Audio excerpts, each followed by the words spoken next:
Ok, bonjour à vous, j'espère que vous allez bien. Dans ce cours, on va vraiment voir comment j'ai étalonné cette vidéo-là. Donc on est passé de ça en profil log et ça au final. Alors si vous comprenez pas exactement ce que je veux dire, c'est normal, je vais tout vous expliquer aujourd'hui, ici. Ce cours, ça va vraiment être une initiation à l'étalonnage cinématique et on va passer sur le logiciel DaVinci Resolve. Alors pour ceux qui connaissent pas ce logiciel, en fait c'est un simple logiciel de montage comme Premiere Pro, Final Cut Pro, etc. Sauf que la particularité de ce logiciel, c'est qu'il est vraiment très poussé au niveau de l'étalonnage, au niveau des corrections des couleurs, etc. Ça, il est très fort et c'est pourquoi on va passer sur ce logiciel. C'est complètement gratuit, donc je vous conseille de l'installer. Allez, c'est parti. Donc déjà, première étape, c'est évidemment d'ouvrir le logiciel et de créer un projet. Alors pour ceux qui sont un peu familiers avec les logiciels de montage, vous allez voir, ça va être très simple. Et concrètement, ici, donc c'est tous les projets que j'ai déjà fait et vous allez simplement cliquer ici et ça va vous ouvrir le logiciel. En bas, vous pouvez voir que vous avez différentes fenêtres qui vont servir à différentes choses et nous, on va aller ici dans la fenêtre Edit, dans la fenêtre Montage. On va cliquer sur Media Pool, qui est l'équivalent du projet dans Premiere Pro et on va y apporter tous nos rushs. Rien de plus simple, on va dans notre Finder et on importe tous nos rushs. Une fois que vous avez importé vos rushs, vous allez simplement le glisser dans la timeline et ça va créer automatiquement une séquence. Donc ici, j'ai tous mon rushs et je peux commencer à faire mes premières découpes, à faire un dérush par exemple. Pour faire un dérush, rien de plus simple, je vais prendre mon outil cutter, je vais simplement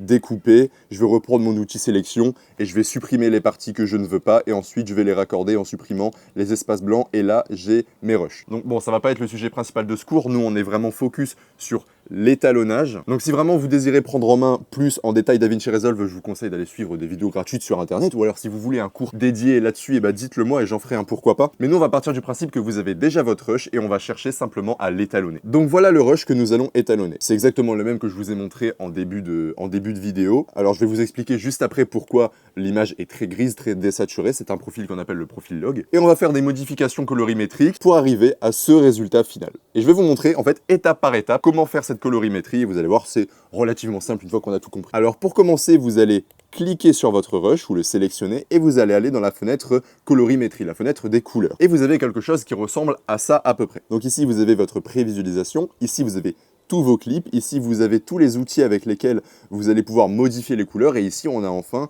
notre système de nœuds. Ça va être très important à comprendre et vous allez voir c'est très simple, en fait c'est l'équivalent des calques sur d'autres logiciels. Alors moi ce que je vais faire c'est cliquer ici et ça va enlever la fenêtre des clips. Comme j'ai un seul clip à étalonner, je vais pouvoir enlever ça, c'est pas important de le garder. Au moins ça me libère de l'espace et c'est très intéressant de faire ça. Ici nous allons créer des nœuds. Et un nœud c'est quoi? Un nœud c'est un bloc et sur ce bloc vous allez apporter une modification. Par exemple, vous allez modifier l'exposition, vous allez modifier le contraste, etc. Vous allez créer un masque, etc. Et l'objectif, c'est d'en créer un pour chaque modification que je vais faire. Pour créer un nœud, rien de plus simple, il suffit de faire clic droit ici, d'aller dans Add Node et de créer un nœud de correction que je vais ensuite lier au début et lié à la fin. Le raccourci pour ça, c'est Alt-S. J'appuie sur Alt-S, enfin sur Mac, Option S, et voilà, ça crée un nœud. Sur ce nœud, je vais apporter une modification. Si je veux ajouter d'autres nœuds, rien de plus simple, je rappuie sur Alt-S, et là, j'ai d'autres nœuds qui apparaissent. Donc sur ce nœud-là, on va faire une modification. Sur ce nœud-là, une autre, une autre, une autre. Et ce qui est bien avec ce système de nœuds, c'est que si je fais une modification ici, et celle que je vais faire ici, elle va se baser sur l'image précédente. Et c'est là la particularité des nœuds. Maintenant, on peut commencer l'étalonnage. Vous avez compris le système des nœuds, on peut commencer vraiment les modifications.